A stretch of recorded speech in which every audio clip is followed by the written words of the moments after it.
Good evening. Welcome to Code Portal, sponsored by Light Language University and Circle Insights. I'm Jeannie Mills, the Assistant Dean of Light Language University. I'm here tonight with Anna Noyce, the founder of Light Language University and Circle Insights. The topic for tonight's episode is karma. But before we start, I'd like to read the Light Language University mission statements. Our mission is to inspire others who are awakening and to aid in the imminent growth of the conscious awareness of being multidimensional. Hello, Anna. How are you tonight? Wonderful. I'm excited about our topic. Me too. I would like to, if you don't mind, I'd like to start off by saying a little bit about karma, kind of like to let everybody know what it is. To me, what karma is it's the number one golden rule. Do unto others as you would have done unto you. This goes all the way back to, it's in the Bible, it's in Hinduism, Buddhism, all different kinds of things. And what it is that whatever you throw out, if it's negative energy, it's going to come back to you stronger. And the same thing is that if you throw out positive energy, the universe sends that back stronger to you. Now, it may not be in this lifetime, it might not be imminent, but it will happen.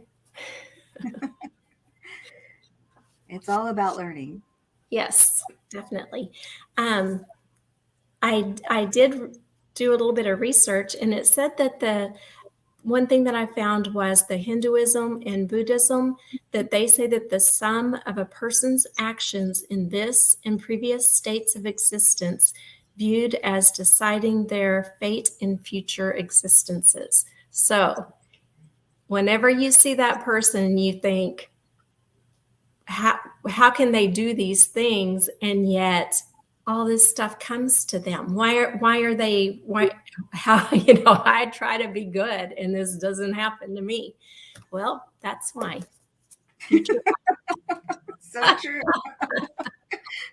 I love, and thank you for starting us off with that, because yes, I think it's real important to recognize that we all want to talk about bringing things into our life, bringing abundance into our life, but we're also bringing karma into our life, and something we need to think about a little bit stronger. Okay. Now, some people have sent in some questions, so if we can go ahead and get started on those. The first one is, can you clear all your karma in one lifetime? For some people, yes. For some people, no. It just depends on where you are and how you're learning and what kind of karma that you're bringing in. We also know that karma is not always bad. And I think we have this idea that karma is bad. We need to keep ourselves, focused and try to stay above that heart line, which is where we want to go. But there's a lot of good things that we learn from karma. You can do something amazing and have that. And I think what you mentioned and what we teach at the Light Language University is really important, that whatever you put out in the universe comes back to you 7 times stronger. Mm-hmm. And can I say something real quick? At Light Language University, one of the very first things that we learn about in Light Language 101 workshop is about the tone scale. You mentioned about the tone scale, so we always have to go through that. It's that there's 2 emotions that exist in the universe. There's unconditional love at the top and fear at the bottom.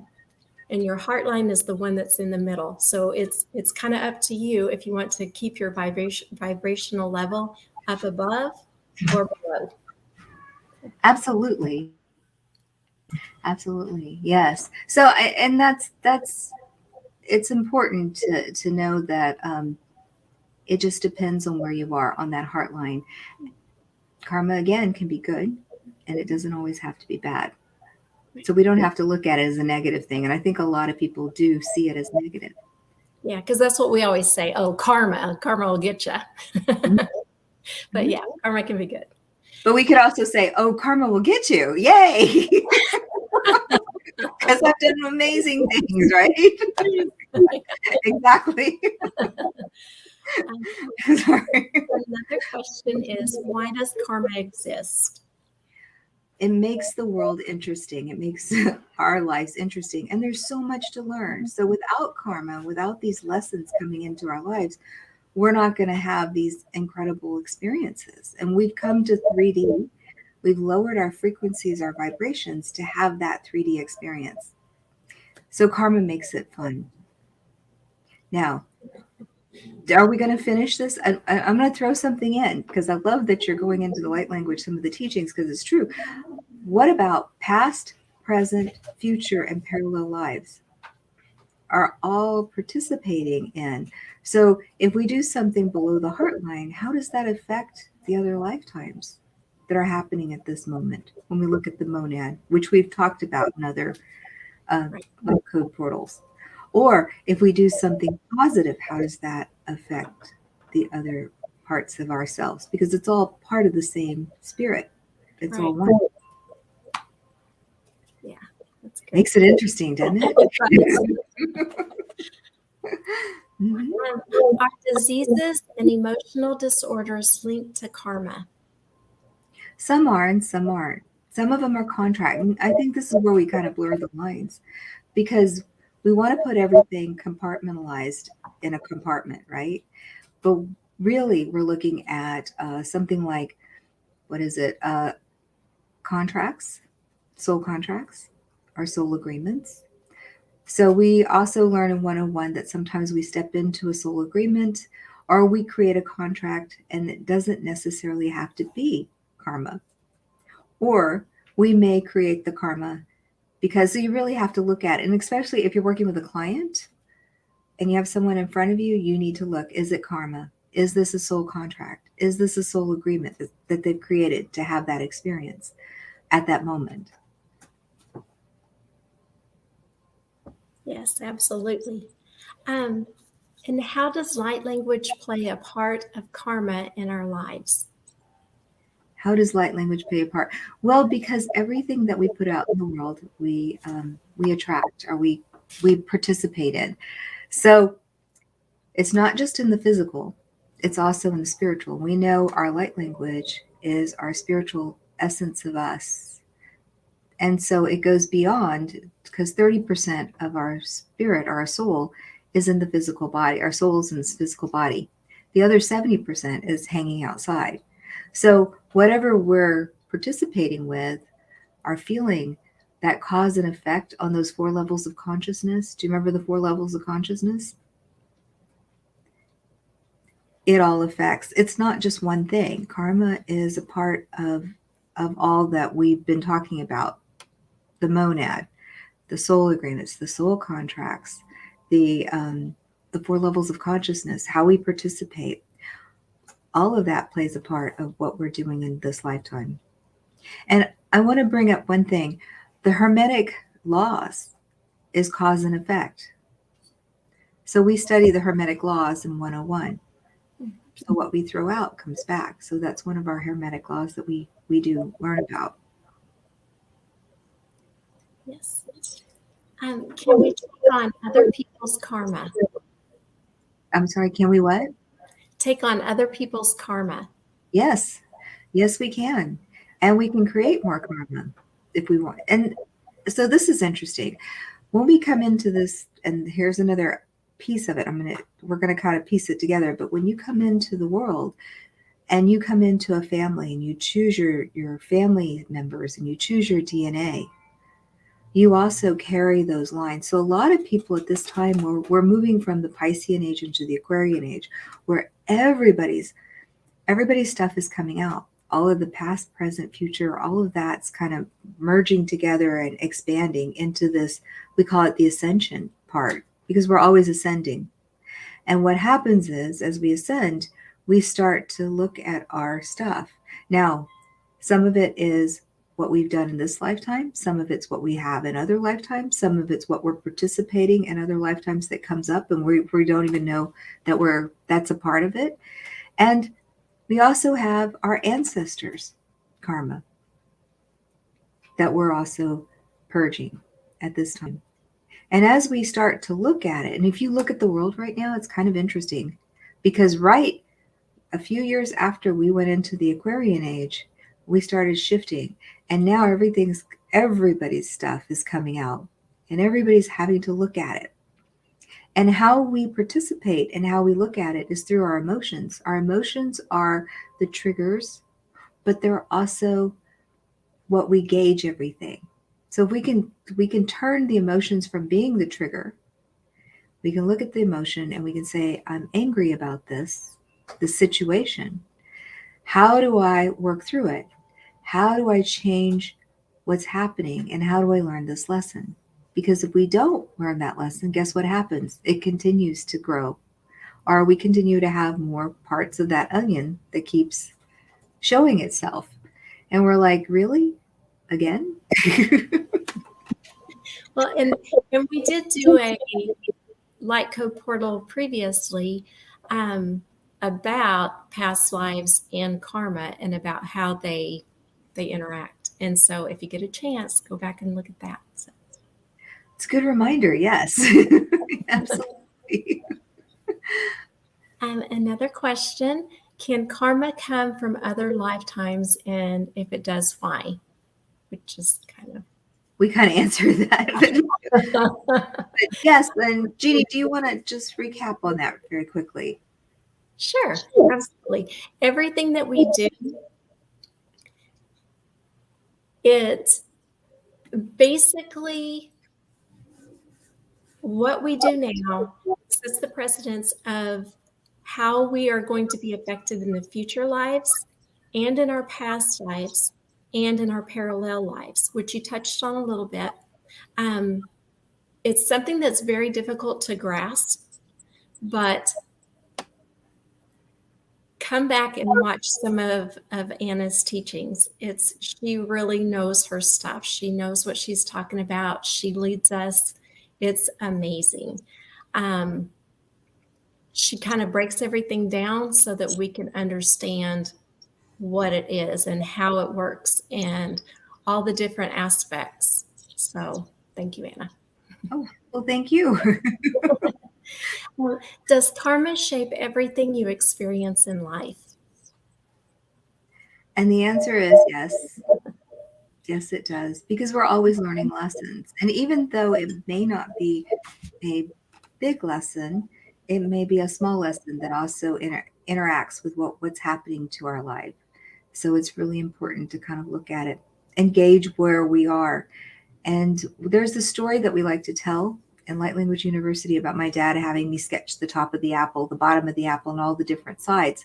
And so when we talk, and especially the staff, the LOU staff, we're always saying, well, we're looking at it from a different perspective. And then we try to all focus in on that perspective that each one of us is looking at, because we all bring in these beautiful pieces. Well, it's the same way about life, and it's the same way about karma.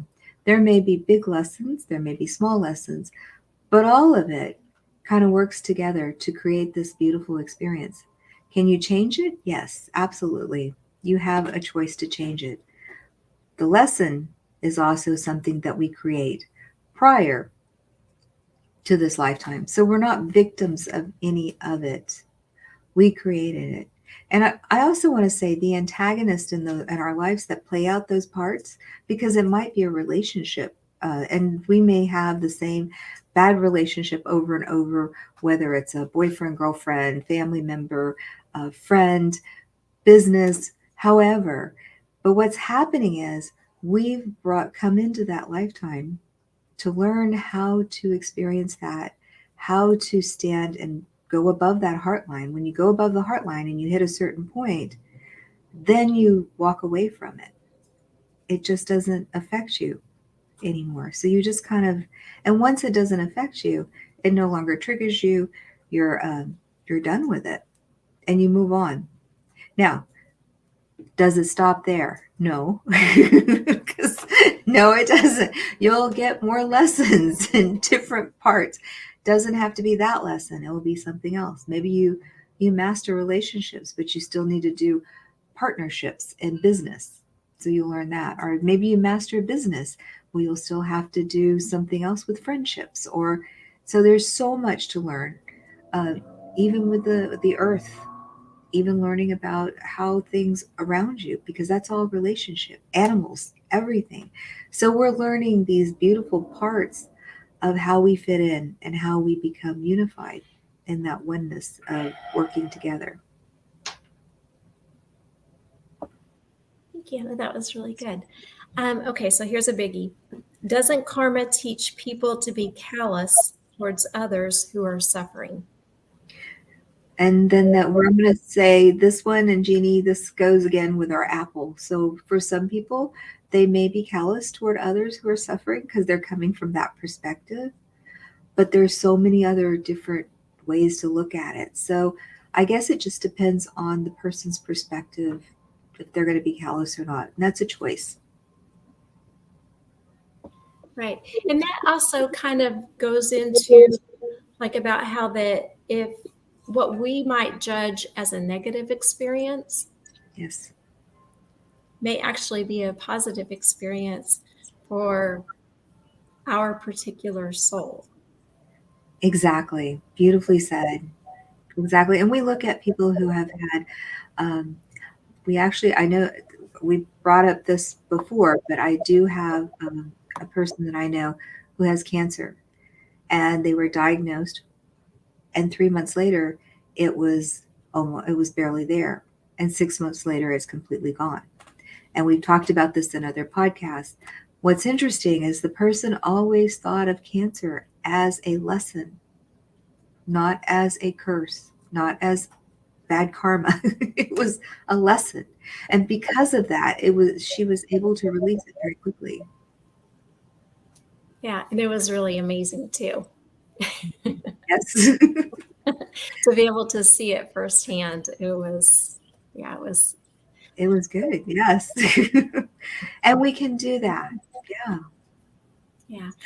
If any of the listeners right now want to send in any additional questions and stuff, we would love to hear if you have anything. We do only have one last question, so love to hear from anybody in the audience. Our last question is, can a person who really works on themselves and releases all their karma get out of rebirth? So I Mm, guess we're asking like if you've worked through all your steps and stuff, then do you have to come back? Do you have to do it again? yes. Okay. So that's an interesting question. And a lot of people, I'm gonna approach it from a different perspective, because what a lot of people, again, like karma, we think of it as a negative. We think of being on the planet, being in third dimension as a negative. But the truth is, it isn't. It isn't a negative. From the soul and the spirit's perspective, it is amazing to be in the 3D world and have those experiences, to have those relationships with each other, to be able to play with the animals or swim in the water or have the physical manifestations around us that we create through the consciousness of the collective and oneness and that group and then individual, which is amazing. So I think the question was, can we finish it? Yes, you can finish it, but there's always a choice not to come back. And when we look at dimensions, there's eons of dimensions. This is fun, actually. Some people like ice cream. Um, some people, would come back just because they like chocolate, or people like riding horses, or playing with their dog, or sitting with someone watching a sunset. Some of those sunsets, when we look at it, yeah, you can finish it, but you can also create. There's always room to create more. There's always room to expand, and always room to ascend. So I think if we look at this experience as not the end all, we're done, but look at it as an opportunity to experience. Yeah, and that's exactly right. I mean, I don't know if anybody else has been noticing, but the way that my bedroom is set up, I have like a huge pasture and stuff, and then trees at the back, and a little forest at the back. And so the last few mornings, like the past week or so, the sunrises have been unbelievable. And like that's enough in itself to come back for. it's beautiful and the sunsets and stuff. Oh my goodness. Or to hold those grandbabies that you have, or Absolutely. 5 of them. or your babies, or your child, or when you're around at the Thanksgiving or Christmas, especially now when we're going through COVID and so many people are, people exiting the earth. When you look around the table and you're with the people that you can love, that's a beautiful experience. Yeah, definitely things to hold on to.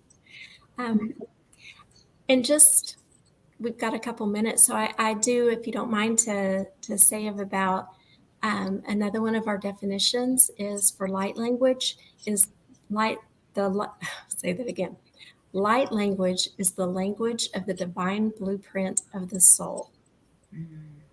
That is so profound. Like the first time that you might read it or hear it or something, you might be like, wait, what? And then, like, after you start getting it more and more and more, you start really understanding what that means, the gravity of what it is. So anyway, just wanted to share that. Thank you. I guess if that's the last question. So, first, I guess I'd like to thank Anna for being here tonight, and for all of our listeners for being here and for watching, and to thank everyone who did send in the questions. Greatly appreciate that. And we've got some upcoming events.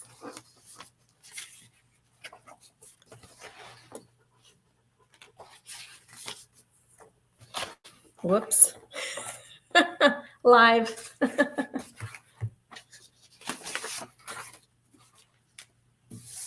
Okay, sorry about that.